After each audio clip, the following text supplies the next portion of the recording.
First of all, can you please put your hands together and welcome our first speaker, who is Simon Pod.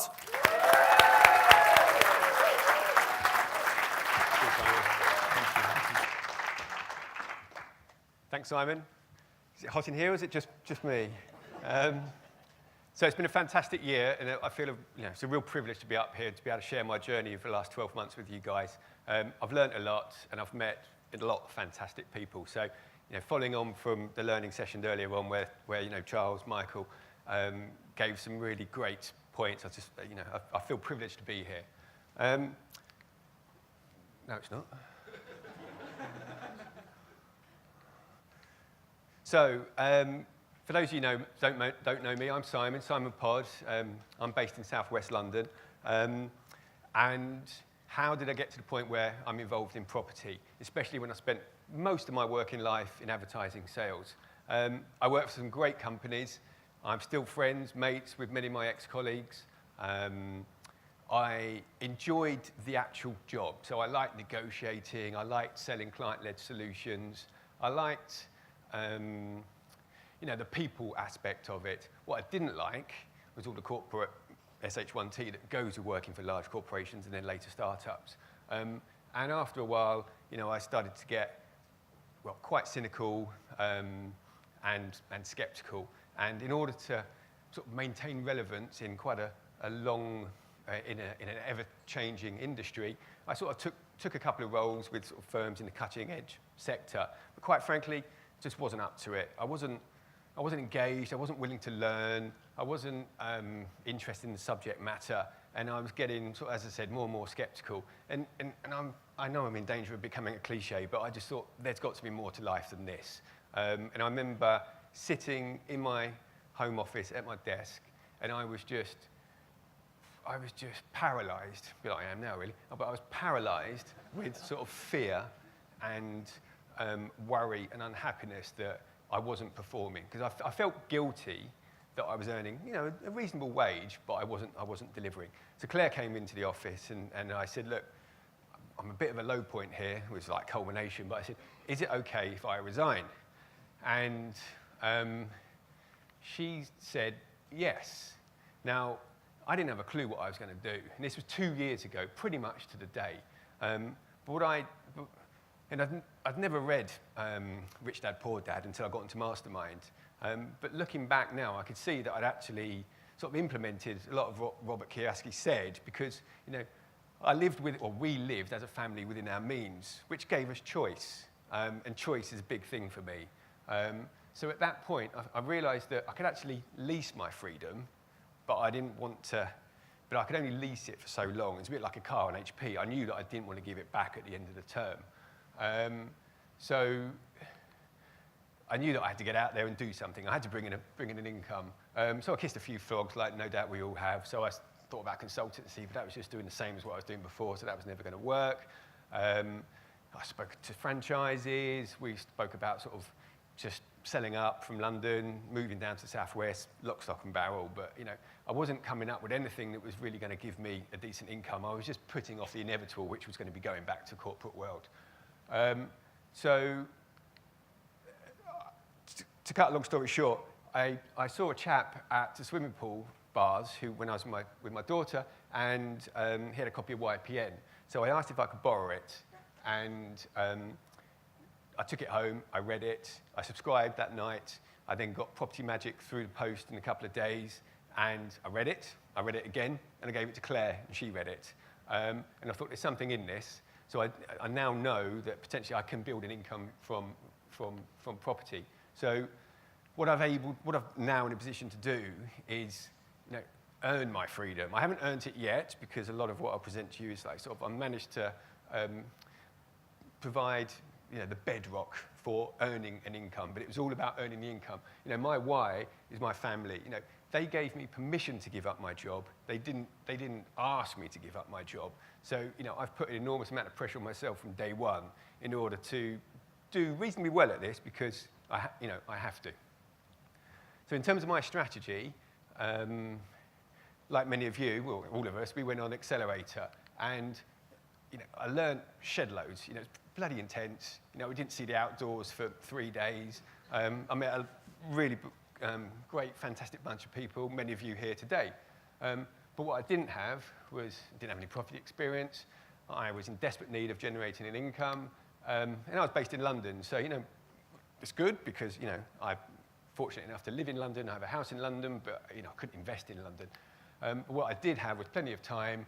I had access to some cash, but I had a real appetite to raise more.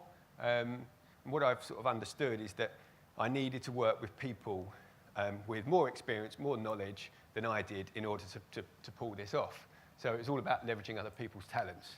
And I did. I was quite intense. I'm still reasonably intense. But from day one, I knew that what I was going to do, and so I did have a drive and focus. So in terms of what did we do? So sorry, let me just go back.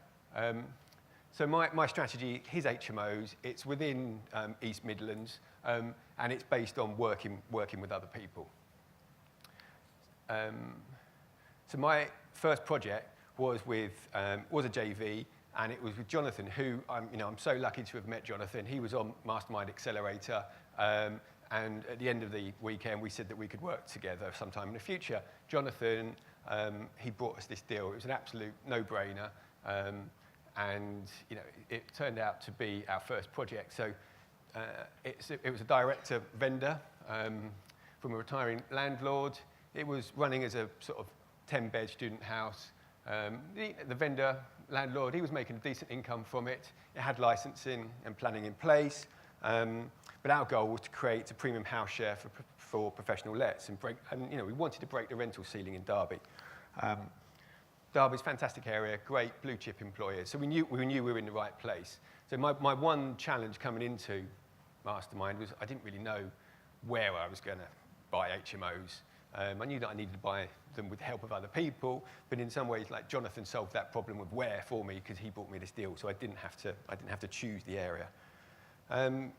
So I, having no experience, spoke to the finance companies. They said, "We don't know anything. You've never done this before, and you're going in with a 10 beds, a bit ballsy. We're not going to lend to you." So I had to finance this myself, a combination of my money and other people's monies that I paid a fixed rate return on. So this is the property. We bought it for 205, spent 141, everything. It's been revalued at 435, which has allowed us to draw out a mortgage on this property. And I've got 20,000 left in the deal. And I'm making a decent income, or I will make a decent income from this one. The ROI, 70.5%. So I wish all deals were like this. I feel fortunate not only to have met Jonathan, but my learning from this is that I was giving myself a hard time because, what am I doing? I'm not inventing a cure for cancer. I'm not inventing a light bulb or anything. I'm not doing anything. But I have to look back and realize that I don't need to do anything. I have to recognize what I can bring to the party and how I can enable deals like this to get off the ground. So, I do have an understanding. It's about working with people, leveraging other people's talents. This is a different model in as much as it's not a JV, it's not in East Midlands, it's in Salford, but I'm still relying heavily on working with other people. Jules and Sharon sourced this property for me. Jules alluded to it earlier on. So we exchanged on this a while back, and I'm still working with people because Jules and Sharon sourced it, and Jules is actually going to be doing the project managing on the refurb on this. And as a deal, it's a fantastic deal. It's not quite as good as the Derby property, but the really, really good thing about this deal is that it's all about the net cash flow for me. So I need to build an income. This property is going to provide that for me. And the reason why it does is because I've bought it with the SAS loan back. I never thought I'd get excited about pensions, but SAS, honestly, it was a right pain in the bum to set up. But now it's set up, it's going to provide so many opportunities for me. Originally, my plan was to own this property outright in 5 years because the term on a SaaS loan back is generally 5 years. It'd be quite nice to own an unencumbered property and ensure that my net cash flow is even higher. But going back to sort of one of my core reasons, is it's going to provide choice. I could easily swap out this SaaS loan back and then use the funds for another project, and go again. So in everything we do, it's about buying well, adding value, refinance, going again. So during my time on 22, I'm a bit sort of nervous of showing this slide, in as much as within the context of this room, I know it's expected that we show numbers, but sort of it could, outside of this area, it could be quite insensitive. But what I would like you to concentrate on is the bottom portion of that slide, is sort of how much money that I've raised. And it's actually more than that, because someone in this room kindly lent me 10 grand for 4 days, which got me out of a bit of a pickle when I had to exchange on a property. I was able to borrow £340,000 by telling people what I did. And I'm in a position where I can connect with people. I can provide them with better returns than they're getting on their savings. So I'm helping them out, and I'm helping myself out, because I'm in a position where I can sort of supercharge my acquisition efforts, as it were. So, by telling people what I do, I was able to raise quite a chunk of money. And from my time on Mastermind, where I was able to learn about SaaSes, that to me is just incredible. So I'm really looking forward to leveraging my SaaS and other people's. And I knew that that I needed to raise money in order to sort of progress in this journey of mine. So I knew that I was going to have to borrow money. So I wanted to lend money in the first instance to find out what that felt like. So that was a good exercise for me. So what am I going to do after this journey ends with 22? I want to do the same but better. I knew zilch about property before I came onto Mastermind. So over the next 6 to 12 months, I want to hit my goal. I have a goal that I want to hit. And I've got a bunch of projects that I'm working on. And as I said, I really want to sort of leverage my SaaS, and I want to leverage my contacts that I have from my media industry. I think I could probably do them a better service than when I was trying to flog them the back page ad on the Evening Standard or an ad in Candy Crush Saga, by going out to them and saying, look, hey, we could work together. So what do I know? And this is coming to the end here. So what do I know? I've got a few points here. They're a bit Janet and John, but they sort of work for me. I'm quite a simple guy.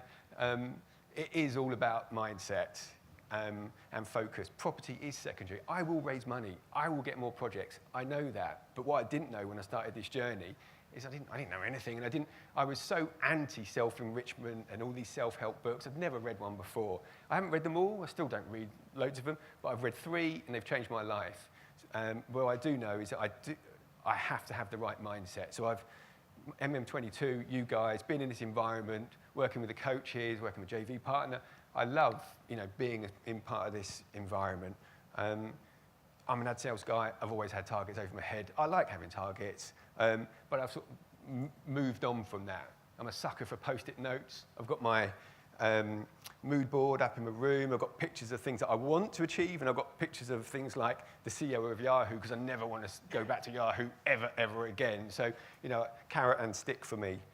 You've got, for me, I've set goals. They are stretched, and I did choose a strategy. And I have to say, it's going to take a while for some people to choose their strategy. That's cool. But, once you've done it, I would stick to it. I feel as if I've participated in Mastermind. I've enjoyed meeting up with the South West London Massive. I enjoyed meeting up with, many of you guys, going to the PIN meetings, posting on Facebook. I reached out to loads of people on the forum and within sort of the past minders. So, I think it's important that you don't look a gift horse in the mouth. It's not really a gift, because we paid a lot of money to be on this course, but it's set up to provide us with the structure for success. So sort of use it. You will find your flow. For me, it happened in about month 9 when I realized that I don't have to invent a light bulb. I just need to work with other people and set myself up to make a passive income. That's what I wanted to do. So why give yourself a hard time?